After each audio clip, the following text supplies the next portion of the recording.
I woke up one day about age 45 and I realized I had a theory of happiness, which was completely flawed. My theory was if I work really hard and I am really successful, people will, give me a lot of recognition and reward and I'll be happy. And I realized where that happened. It started happening in school. Every time I got good marks, the teacher smiled and my mother gave me a hug. Every time I didn't get good marks, there were frowns. So like an obedient dog, I tried to get good marks. Then I went to join the company. Every time I did some good work, boss was happy, gave you a raise, a promotion. Every time you didn't do it, you got a kick. So you're trained. Okay? So you get on this treadmill. The problem is, like an alcoholic, you need to drink more and more to get the same high. And one day you wake up and you say, man, how long can this continue?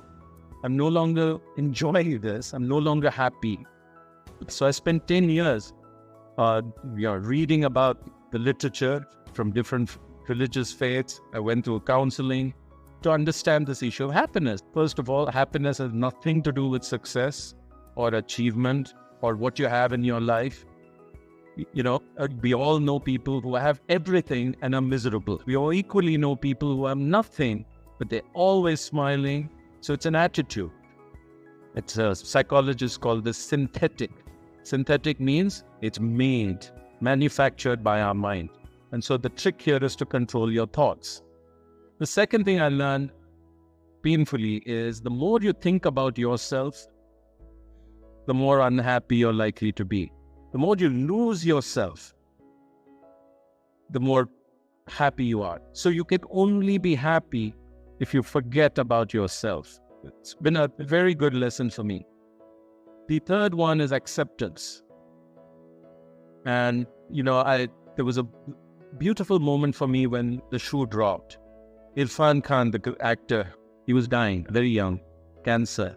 And the person was interviewing. He said, how are you able to smile when you know you're going to die in 2 months? I said, well, I'd hope life would be different. But life has no obligation to give us what we expect.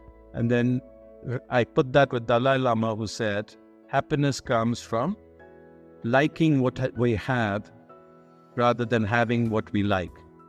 Okay?